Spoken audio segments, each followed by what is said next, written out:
Bienvenue à Rouge et Or Express. La saison du RSEQ a beau être terminée en golf, ça n'empêche pas le Rouge et Or d'ajouter à ses exploits. La formation masculine a remporté ce week-end son premier tournoi sur le circuit NCAA depuis 2013. Deuxième à l'issue de la première ronde, Laval a joué -12 lors de la ronde ultime, un record d'équipe qui lui a permis de devancer ses adversaires par 3 coups. Loïc Laramé a mené la charge avec un cumulatif final de -4, bon pour la deuxième place.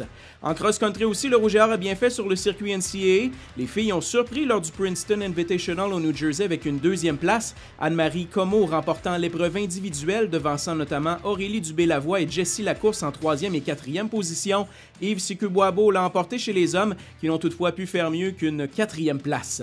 Une autre portion du Rouge et Or compétitionnait à Ottawa samedi. Kevin Bédard a remporté le Capital Cross Country Challenge devant son coéquipier Patrick Rouleau, aidant l'équipe à finir premier. Les femmes ont pour leur part pris le 5e rang.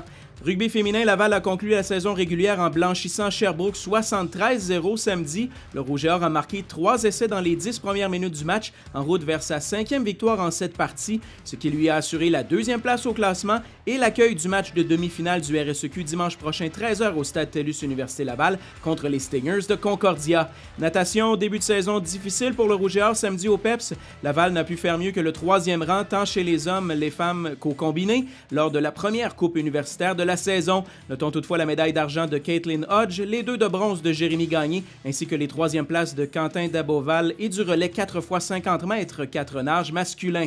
Soccer féminin, Laval disputait 2 rencontres ce week-end et a débuté du bon pied vendredi à Bishops, un gain convaincant de 5-0 où Joëlle Gosselin a marqué 2 fois en plus de se faire complice d'un autre filet. Gosselin a été choisie joueuse de la rencontre. Le Rouge et Or a enregistré un autre blanchissage dimanche à McGill par la marque de 3-0. Mélissa Roy, l'une des 3 marqueuses, a été élue joueuse du match pour Laval, qui trône au sommet du classement du RSEQ avec une fiche de 9 victoires et 1 match nul.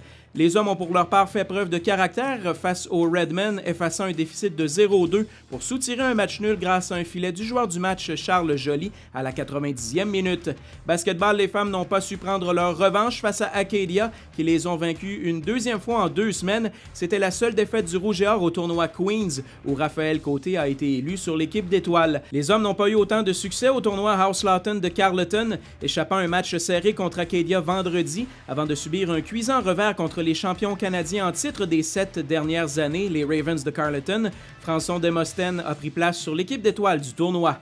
Anne-Marie Comeau et Loïc Laramé sont nos étudiants athlètes Rouge et Or, le groupe Sport Interplus de la semaine. Leur performance impressionnante dans une compétition du circuit NCAA leur vaut cette distinction. Ça complète pour cette semaine. On se dit à lundi prochain pour une nouvelle édition du Rouge et Or Express.